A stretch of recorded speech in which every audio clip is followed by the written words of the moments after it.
Hi, everyone. Laura's going to say hello, I think. Hello, everybody. Welcome to this case social exclusion seminar. Just to highlight, we've got another one in a couple of weeks, which you might be interested in. So if you are, please just come along.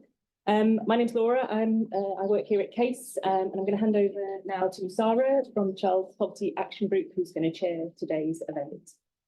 Thank you, Laura. Good afternoon, everyone. Just so you all know, this bit of the session is being recorded, and Q&As later won't be recorded, but just so everyone's aware of that before we begin.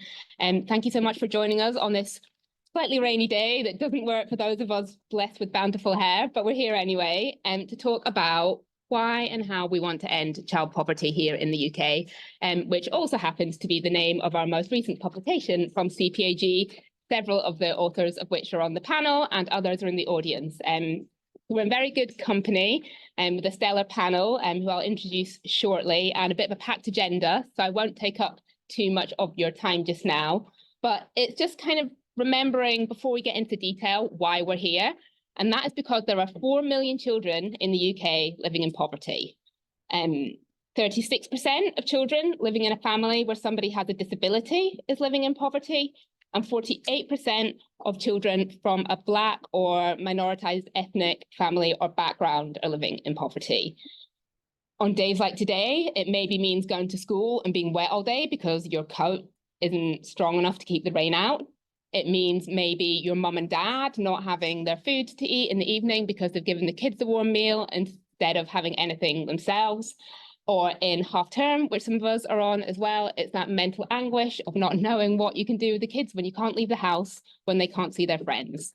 So to talk about how we're going to address this, we have with us today, first of all, Kitty Stewart, Associate Director of the Centre for Analysis of Social Exclusion and Associate Professor here at LSE. Hiya.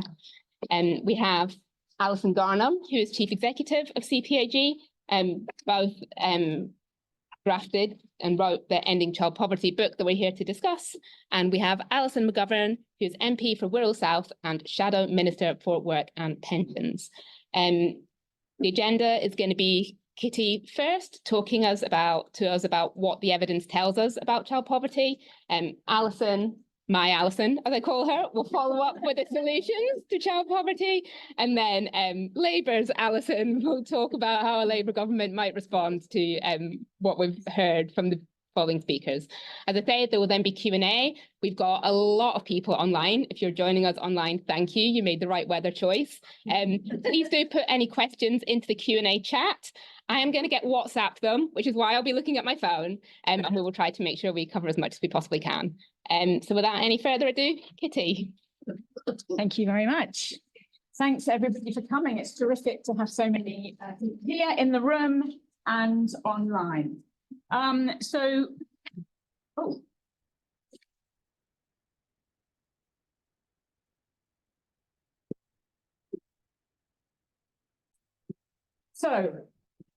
first of all, just to say, this is not new research that we're presenting here today. This is a bringing together of research over many years and decades, some of it by myself and my co-authors, and I know Jonathan is online, so thank you. Some of it by other colleagues at CPAG, and much of it by lots of other people. Again, many of them in this room, many of them will be online. So an awful lot of research over the years that we are bringing together in this guide. Why are we doing this right now? Really for 3 reasons. First is that this problem is urgent. Child poverty is too high and it's rising.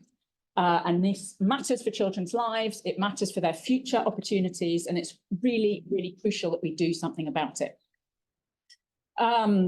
The second reason is that we know from decades of research what to do about it. This is a problem that has a policy solution. And the third reason is that we are in an election year, and we have an expectation that we may see a change of government. And that really presents a potential opportunity for us to change direction and do something different and address this problem seriously. So that kind of roughly maps onto what we're going to talk about. So I'm going to talk a bit about the problem, I might get into a little bit, creep into Alison's area of the solution, but Alison's mainly going to focus on the solution.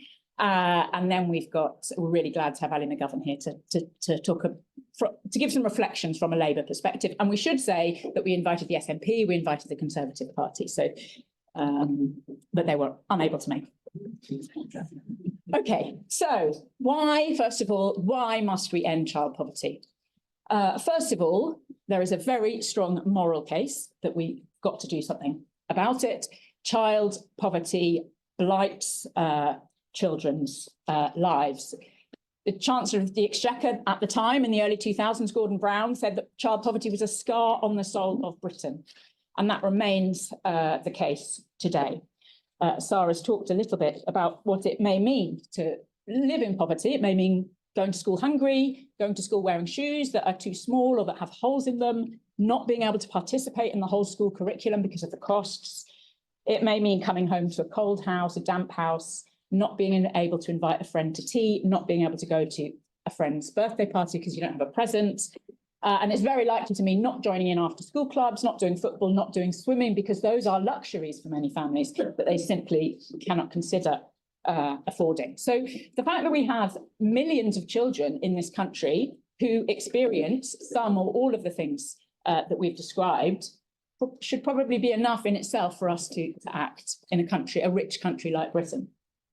On top of that, though, we know that this is even more important because for all of those reasons, it affects children's health, it affects their educational attainment, affects their social and emotional development. And we know that those things have knock-on consequences on their ability to get the most out of education and therefore to do well in the future labour market. So this is a problem which is going to live with many children for the rest of their lives. So again, an extra reason to be concerned about this. If that's not enough, because of these long-term costs for the future, there's also a very strong economic case that we should see this as an investment.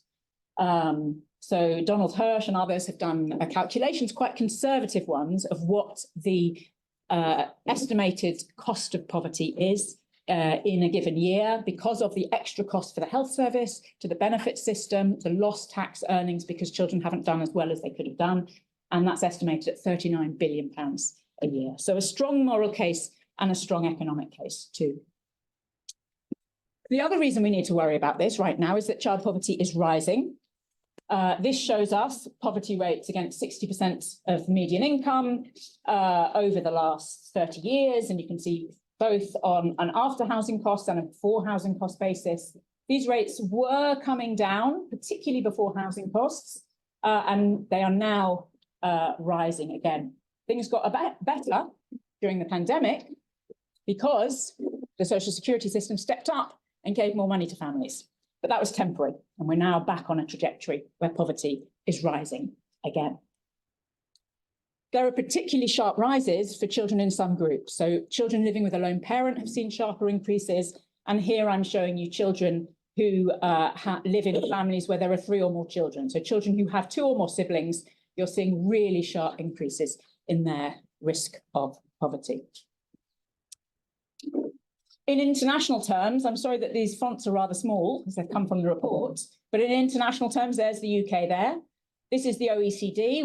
We're firmly in the bottom half of the OECD countries on our poverty rate and in the bottom third of European countries. And in fact, we're probably worse than this because this says 2019. It's a little bit behind. And as I've showed you over the last 3 to 4 years, we know that poverty has been rising in Britain. And I expect that we have seen ourselves drop down these rankings further. Okay, so Alison's going to talk a bit more about what we're going to do about it, but just to provide a bit of context, let's think about what is it, why is it that children live in poverty? Because we need to understand that in order to understand what we do about it. At root, poverty is not having enough resources, financial resources, to meet your household's needs. So there's an element here which is about needs, and there's an element that's about resources. First of all, when a family has children in the household, clearly needs rise. All of those things that I've put up there, all of those costs are higher for families during the period when there are dependent children at home. At the same time, resources don't necessarily rise. In fact, they may fall. They're very likely to fall. So wages do not adjust to meet the needs of a family. Your wage doesn't increase when you have a baby. And on top of that, there are many reasons why it will be difficult for some parents to work, certainly to work full time or to work at all. So clearly, when you have children at home, you have caring responsibilities, you're suddenly balancing another job alongside the paid job that you may have been doing before. Particularly if you're a lone parent, particularly if you have 3 children or more, that becomes very difficult. And then, of course, many families face additional challenges, as many non-parents do. Many parents do face challenges such as ill health. And families may also be dealing with disability of adults or children in the household. So we're often told that the response to poverty, and you watch politicians talking often, and they start to talk about child poverty and they immediately talk about work. They immediately talk about childcare as the solution. Lots of reasons to think that helping families work is important, helping them balance work and paid care. But this isn't the answer to poverty. First of all, often, even full-time wages aren't going to be enough to support family needs unless you're in a really well-paying job. And secondly, there's all these other reasons which mean that it's not going to be the right solution for everyone. So over the last 25 years, it's interesting, we have seen parents working more and more. More parents are working full-time. The work intensity is going up. And yet poverty is also going up. And in fact, the poverty, even before taxes and transfers, is going up. The need for redistribution is rising. So what do we need? Setting the scene for Alison. Well, the evidence both from the logic, I think I've just presented, and also from the UK's past and from international countries, is that the core answer to child poverty is social security, support for families during that period when they have children at home. Countries which have low rates of child poverty have generous child benefits. And when we look at our own past, increases in financial support for families with children in the 2000s brought child poverty down, while successive cuts since 2012 to 13 to the social security system is directly leading to those increases in child poverty that I showed you earlier. That's not to say that we don't also need a wider child poverty strategy that looks at jobs, that looks at childcare costs, that looks at housing costs, and that also invests in children for the long term through early education and school and health. So all of that is important, but the core thing and the immediate thing that governments need to really focus on is the social security system for families with children. So with that, I'm going to pass on to Alison. It's almost like we planned the setup here. Nicely handed over. Thank you. I'll take over the clicker. Thank you very much, Kitty. And yeah, there may be a slight bit of overlap here to tell it's busy. So just wanted to start with highlighting the fact that child poverty has risen by 600,000 since 2010. We currently spend around 40 billion a year less on social security than we did in 2010.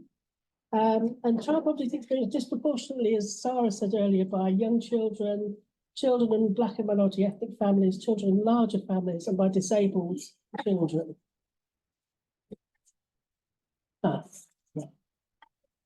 And children have been largely left out of the recent packages to help families with cost of living crisis. So the £20 payment and energy lump sums were not varied according to family size at all. Child benefits lost 20% of its value. And this year, in April, when benefits are increased by inflation, this will be only the 5th time in the last 14 years that that's happened. So there's been a massive squeeze on family benefits, and of course, you've seen the rise of food banks. And as everyone has said, that means real things like children being cold, arriving at school hungry, and missing out on everyday experiences. And families now experience really deep poverty. So the poverty gap, the gap below the poverty line, is much more significant than before. In a benefit-capped household, an average lone parent with 2 children is £90 a week below the poverty line. If you take it away, there's still £55 a week below the poverty line. So benefit increases reduce the depth of poverty, but not lift them out of poverty. Doesn't lift them out of poverty. And a family not in work, according to our cost of a child survey that we do every year, gets benefits that cover less than half of what a family with two children need in 2023. There are huge costs facing families, just highlighting on the cost of education. Again, we've done an analysis of how much parents spend just to meet a child's minimum educational needs across all the years of schooling, and it comes to about over £18,000 over the 14 years of schooling, which is a lot of money. And we know that 900,000 children in poverty currently don't qualify for any of the free school meal schemes, either one or the means tested free school meal schemes. And the cost of this is huge. I think the opening slide pointed out that the cost of child poverty, Donald Hirsch has calculated for us, is now 39 billion a year, and we expect that to go up unless there's a policy change that stops that increasing. It also means, we think, the conclusion is that a large investment in reducing child poverty would bring similarly large gains to the economy. So what can be done? So Kitty's already set out the sorts of areas that we've been looking at: money, work and services. Families need adequate financial support to meet both the costs of children and also to balance work constraints when you have children. We need the right balance of work and care, parental leaves, flexible working and so on. We need to look at work quality and pay, so minimum wages, progression and employment support. And we need to reduce the cost pressures to families. So things like free travel and free school meals take the pressure off families, for example. And what can we learn from other countries? So we sort of asked ourselves the question about what does a low child poverty country look like? Where do we need to get to? So we started out with Finland, which has the lowest child poverty rates. Children are actually even less poor than adults in Finland, which is an interesting thing. They have a national child strategy. They have non-means tested child benefit, as Kitty has said, guaranteed child maintenance, a gender equality commitment, high parental employment rates, 14 months parental leave, daycare allowances, and universal daycare up to 7. So that's what a low child poverty country looks like. United States, you might think, weird example, but when Biden increased the child tax credit, under COVID, child poverty fell to 5.2%. And then when it expired, it zoomed back up again to 12.4%, which was the largest one-year recorded increase in child poverty. It demonstrates how poverty responsive child poverty is. If you do the right thing, it makes a big difference. New Zealand, sort of following the UK example, has its own Child Poverty Reduction Act and a child and youth wellbeing strategy. The Prime Minister is the Minister for Child Poverty Reduction, who runs the Child Poverty Unit. Jacinda Ardern, who introduced this, did a listening to children exercise when this all started, because she wanted to demonstrate that it was important to address the powerlessness you feel as somebody in poverty, as well as all the other obvious issues. And their child poverty has fallen on their relative poverty rate from 16.5% to 12%, and also on a fixed measure. And then we have the example of Scotland, who have a Child Poverty Act remarkably similar to the UK one that was abolished back in 2017. And their act was brought in 2017 with statutory targets. Since then, they've introduced the Scottish Child Payment of £25. They've done mitigation of some of the UK policies that are causing damage. Their Start grants more free childcare and universal primary free school meals. And the Scottish Government reckons that this will lead to about a 5% reduction in child poverty between 2017 and 22-3. Institute for Fiscal Studies reckon that compared to England and Wales, the poorest 30% of households will be better off to the tune of about £2,000 a year as a result. The measures brought in under that strategy. And Wales and Northern Ireland have their own strategies, but they're less target-driven. So our priorities for action, we decided that what we need to do is, first of all, our first objective is abolish the policies that are causing child poverty to rise. Good idea. Objective 2, expand the measures that will prevent or reduce child poverty. And then thirdly, imagine a society with no child poverty and build support to achieve that. So our objective one, you won't be surprised to see, two top culprits for rising child poverty, the benefit cap and the two-child limit. Removing the benefit cap would reduce the depth of poverty for about 250,000 children at a cost of less than 0.1% of our social security spending. The two-child limit would lift immediately 250,000 children out of poverty and reduce the depth of poverty for another 850,000 at a cost of 1.3 billion. And then there's a whole list of things that need to happen to universal credit. And there's actually a longer list than that. We produced a report called Universal Credit, What Needs to Change? And the new one's coming out in April. But the top priorities at the moment are reducing the deductions, the amount that the government can reduce universal credit by, removing the 5-week wait, reviewing support for housing costs in universal credit, making sure that's uprated, and reviewing support for children in migrant families, and reviewing the no recourse to public funds requirement. So then objective 2, what do we need to do to prevent and reduce child poverty?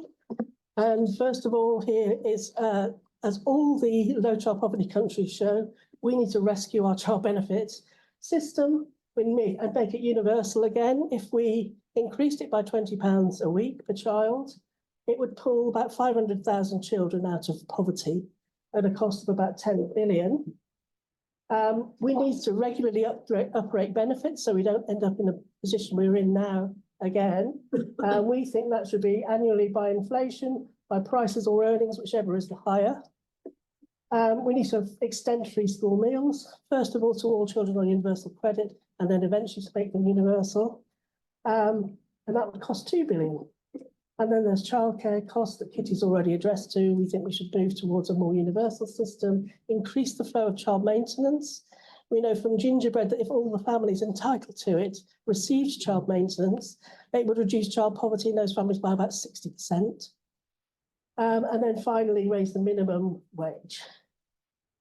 And our objective 3 is imagining our no child poverty position, and that's where a child poverty strategy comes in. We think that's where you need a comprehensive child poverty strategy across the UK with clear leadership and targets at number 10. We think there should also be local strategies like we had last time. We need to strengthen social security because we know that money works. All the evidence tells us that. We need to look at decent work pay and progression because 7 out of 10 poor children live with working parents. So we need to look at the level of wages, leave requirements, employment support, and so on. We need to move to universal childcare. And for us, that includes extended schools because the biggest gaps in childcare are for older children, for children with disabilities, and for parents who work atypical hours. So something needs to happen to the school day and school holidays. And then inclusive education, so tackling those costs that we were talking about, free school meals, and then secure homes. And finally, inclusive high-quality universal services, so things like health, youth services, and also advice and support to families. Child poverty is seriously bad for children's health, and so health is a real priority. So, just to comment on the last child poverty strategy that the last Labour government had in place, it was enormously successful, although people don't seem to talk about it very much. It reduced, at the end of it, there was 1 million fewer children in poverty. We were halfway to achieving the target to reduce child poverty to 10%. We saw the largest reductions in child poverty in the OECD between the mid-1990s and 2008. Child wellbeing improved on 36 out of the 48 OECD child wellbeing indicators. Deprivation levels fell.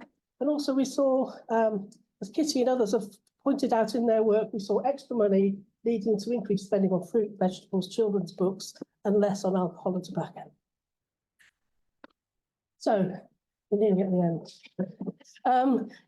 What we also think is needed for this strategy is more public engagement so that people know that it's happening, the involvement of people on low incomes in the child poverty strategy and looking at the future of social security. We need to build cross-party support, and we know we can't do this overnight. It needs buy-in from everybody. So I think there's a real public communication exercise required. How do we pay for it? We produced a book at CPAG called Let's Talk About Tax. We think there's a large body of evidence that suggests that tax cuts don't lead to economic growth, but investing in children has a large long-run impact. on economic growth. And we think should be a priority for the country. We've got a long way to go before we reach the level of taxation of some of the high spending countries. And there's a lot of suggestions in that book about that. And finally, a note on social security. It's really clear that social security cuts have led to this really big rise in child poverty. And often when you hear sort of political rhetoric, social security is talked about as a bit of a poor relation. The focus is on the economy and jobs, talking about expanding services, but there can't be alternatives. You have to address social security too. We need both strategic and preventive approaches to social security. Benefit adequacy is at the top of everybody's list for very good reason, but we need more fundamental reform than that. So we think that although focusing on emergency responses to protect the poorest is the obvious place to start, it's nowhere to finish. We really need to look at some fundamental principles for social security. And that's it. Thank you very much. Thank you, Alison. I feel like a thorn between two Alisons right now. I'm going to just reiterate some of that. So we've heard 4 million children living in poverty. We've got 1.8 million kids affected by the 2-child limit, probably 300,000 going to be affected by the benefit cap coming into the next year, 900,000 kids living in poverty who don't get a free school meal because they're not eligible. We've heard about social security, we've heard about services, we've heard about schools, we've heard about work. If there were to be a Labour government, Alison, no pressure, I guess. I would far rather have the pressure of being part of a Labour government that had to have hard conversations about what we could and couldn't do to address the issues that Kitty and Alison have described, than the position I have been in for the past 14 years, essentially powerless in the face of a Conservative government that has taken apart brick by brick the infrastructure in government that the last Labour government built to get to that child poverty goal of ending it within a generation. So I will take all of the hard yards if we are lucky enough to be allowed by the public to do it. And that is kind of the last bit of politics I'm going to do, really. Like, I could sit here for hours, we all could, and talk about the negative things that have happened. And looking back on that time in 2010, for some period, I genuinely thought that that cross-party settlement about the Child Poverty Act and the infrastructure that was there within government to deliver on that ambition, I thought that was a settled view across British politics. And it has turned out not to be the case. Okay, fine, lesson learned. But what I really am thinking about now is, okay, so what do we learn from that period? What do we try and understand from that period? And how do we put in place plans to address the absolute horror situation of having 1 million children experiencing destitution in 2022, just to give one example. So first, let me say very much thank you to Kitty and colleagues and to Alison and colleagues at CPAG for the report and for all of the work. I think it's important to have data and evidence, even though in many ways I feel like I can see the impact of child poverty all around me when I'm at home in the Wirral and when I'm in Westminster. So despite that, it's really good to have the solid evidence and the analysis. And for anybody who's tried to understand this issue over time, nothing that's in the report will be that surprising. But in a way, that is a good thing, because we know, therefore, what can be done to make a difference. So I want to just talk about a few of those things. But before I do, 2 examples of how this is really affecting people. Again, it won't be a surprise to anybody, but I was knocking on doors in the Wirral a couple of months ago, and I knocked on this one. Hello, I'm Alison from the Labour Party. The Labour Party's Alison. Alison from the Labour Party, is everything all right? Anything that you want to discuss with me? And this lady explained to me that she was a long-term foster carer And she'd been recruited by Wirral Council as a parent mentor. And I was thinking, well, that's great. Well done, council. She said, my job is to try and stop, families being broken up. And I thought, oh, this is like really great. That sounds like a really good initiative. Tell me more about it. So she's talking to me about how she got into it. And I said, what's the biggest problem at the moment? Expecting that she would say, give some commentary on like family breakdown and that kind of thing. You know what she said? Bills. She said, it's the bills. That's the problem. And I thought, yeah, okay. I guess that's right. I was doing a event with some girl guides in Birkenhead, and I often, when I do school classes, get the children to play the House of Commons. I get them to like separate into two groups. We have a speaker, somebody's the Prime Minister, somebody's the Leader of the Opposition. And then I encourage them to choose their own topic for a heated debate, like as if I'm Mrs. Merton or something. So I say to them, right, okay, you can pick what you want to have as a debate, go and come up with some suggestions, and then we'll vote on what the debate is going to be. So often they come up with fun things like, should you have ice cream for pudding every day? Or like, I had one school recently where they wanted to debate the 4-day week, which was like really fun. This group of guys basically came back to me and said, the issue is school uniform costs. Now, I'd expect that in a room like this, but I wouldn't have expected girls age 11 to 14 to be quite so focused on the fact that some of their fellow girl guides couldn't afford in their families the school uniform that they needed. So this is not a kind of issue that is on the sidelines of British politics. For anybody who's actually speaking to people week in, week out, this is a central issue to British politics.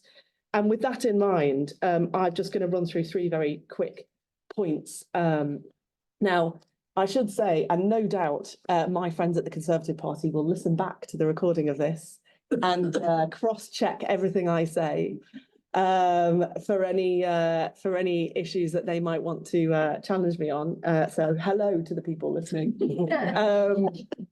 So let me say at the beginning, right, I'm not going to write Labour's manifesto right here in this room, and nothing that I'm going to say, is going to be that kind of new policy in any way. So I'm just going to run through kind of where we are. I'm sure that most people will be aware that as part of our policy making processes, we've already committed to a cross-government child poverty strategy. But if it's not too boring of me, I just want to read out the words from the National Policy Forum thing, because I think it really helpfully summarises where we are. Our vision to transform the country and deliver opportunity for every child will be laser focused on delivering security and tackling disadvantage. We will reform childcare and early years support, improve school standards, while we deliver an improved social security system which recognises the long-lasting damage of child poverty. Our strategy to tackle child poverty will monitor and measure absolute and relative child poverty levels, child attainment, parental incomes, and infant mortality. We will target increasing the number of young people in education, employment, or training, better health outcomes, and more children living in safe, quality homes. So that idea of having a comprehensive cross-government strategy with incomes, work, school, health at its heart, but each government department doing its bit in a way that makes policy reinforcing, not bashing up against each other, is absolutely where we are. And I think if you look at some of the examples at the moment, with what's going on in DWP, exacerbating health issues, for example, you can see how actually what makes a difference, and the things that I've learned from looking back on Labour's record in office, is having a fully rounded strategy where different departments' policies reinforce each other, not act against each other.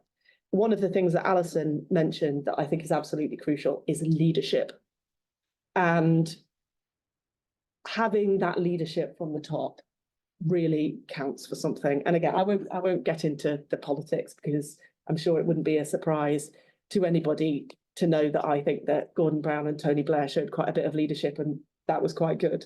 But that leadership really matters. So we're thinking at the moment about our structures for a child poverty strategy and how we really do get that mission-oriented government, as Keir always says, a mission to give people real opportunity in life, how we get that mission-oriented government focused equally on all of the points that have been made about the place of tackling destitution in our growth strategy, how we get those missions really into government so that everybody's pointing in the right direction with strong leadership from the top and coordinated action. I think other countries around the world did learn from us. I think that's certainly true. I think we could therefore learn from ourselves, take the best of our former strategies and apply that to the challenges that we have today, particularly on health and work, which I'll say something about in a moment. But before I do, on social security, we want to reform universal credit.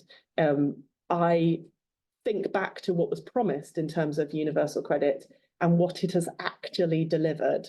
And I think there's a large gap between the two. I'm not going to say a huge amount more on that because we know all of the evidence, but I would simply say, you know, how have we got to this situation where 1 million children are experiencing destitution if universal credit was supposed to be a system that helped people have better and more stable incomes? So that's why we know that reforming universal credit and making it really work for people is absolutely vital. Two very quick points on health and on work. I mentioned before the centrality of the infant mortality rate in our cross-government child poverty strategy. You may have already seen we've described our child health action plan because the issues in dentistry and other things are particularly acute. But I also know from colleagues in the public health world how concerned they are about child poverty and the exacerbating effect that is having, making their job harder, not easier. I mentioned, I mean, I think schools are doing great things at the moment. It's easy. I think sometimes I worry, like when we talk about school uniform costs and other things, it's like there's plenty of schools out there. School in my constituency, for example, found a way to provide every child with a PE kit.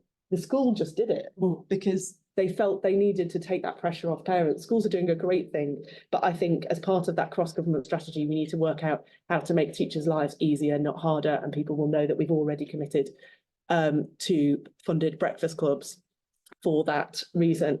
And finally, on work, because you know, Kitty's right in the sense of the tendency to focus on you know, say, oh, like work is the best route out of poverty. If I had £1 for every time I'd heard a Tory minister say that, and then we say, but I'm really sorry, but like there's all these people who are in poverty who are at work. So what have you got to say to them?